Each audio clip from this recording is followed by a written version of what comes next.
Hey everybody, it's your friend Jason Pound here answering the top asked questions about the Oklahoma real estate market. Question we're tackling today, what type of market are we in? Buyer's market or seller's market? Well, the short answer is it depends on the definition that you're using. And today I want to introduce you to a unique fourth option. But first, the traditional answer. Traditionally, realtors look at something called months of inventory. And if there are about 6 months worth of inventory, we consider that a balanced market. However, the smaller you get below 6 months, the more it leans in the seller's favor. Think about it, the less houses there are for sale, the more that the buyers have to compete for the scraps that are available. And think about it the other way, the more you get past 6 months, the more that the buyers have the leverage because they have all of these options. And if sellers want to have a chance of selling their property, they have to be more competitive than everybody else that's competing to be sold. And different people draw the line in different places. 6 is just a good rule of thumb. Some people include 5 to 7 months as balanced. Some people include 6 to 7 months as balanced, but consider 5 to not be balanced. Well, that's a personal call, and you're splitting hairs at this point.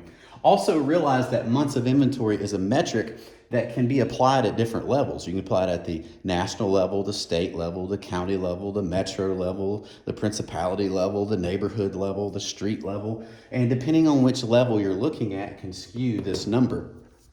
That's why I'd like to look at multiple levels, because buyers are not only buying on one street, they're not only buying in one neighborhood, and sometimes they're not even only buying in one city.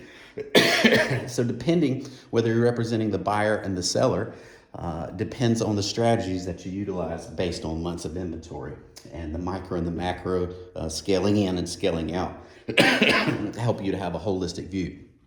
However, I want to point in towards a fourth option. Not only do we have a buyer's market, a seller's market, a balanced market, I propose that today we have a selective market.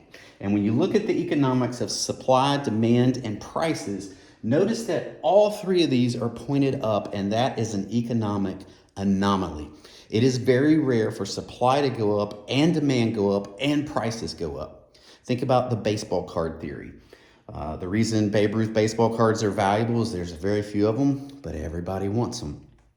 And the reason Jason Pound baseball cards aren't worth anything, there's not a lot of them, they're rare, but nobody wants them. So supply and demand tend to work opposite of each other with regards to prices. As supply goes up, demand goes down. As demand goes up, supply goes down typically, because there's more and more competition driving down the profit margins, etc. Don't want to overwhelm you with economic data, but this is unique. We have 6.8 more listings on the market than we had this time last year. We have almost 2% more closed sales than we had this time last year. And the prices have continued to go up. The median price has gone up 0.7%. Now, I put a caveat there because as a realtor who also has financial planning experience, we plan on real estate going up 2 to 4% a year in Oklahoma on average. So if the values did not go up 2 to 4%, from a realtor's perspective, we view that as flat or actually going down. It did not meet expectation. So you can make an argument that not all three went up. But very, very rarely do you see supply and demand go up at the same time in the long term. And how this is manifesting is in the market. There are two separate markets right now. Buyers are being more selective than ever. 25% of properties are falling off the market unsold. The properties that are selling at 100% of their ask price are selling in 11 days. The properties that require a price reduction to go under contract are taking a median of 11 days, and they're having to accept 7% below their ask price to get under contract. A realtor, two realtors in fact, only cost 6%. By not choosing the correct realtor, it's actually costing you money because you are pricing incorrectly. Or maybe your realtor gave you the truth and you just wanted to try. Realize that it's going to cost you about 7% if you're wrong. Nobody's perfect. Nobody gets it right all the time. But are you willing to risk 7% of the value of your home just to try something? In a selective market, it is more important than ever that you realize buyers have plenty of options and they're not willing to settle right now.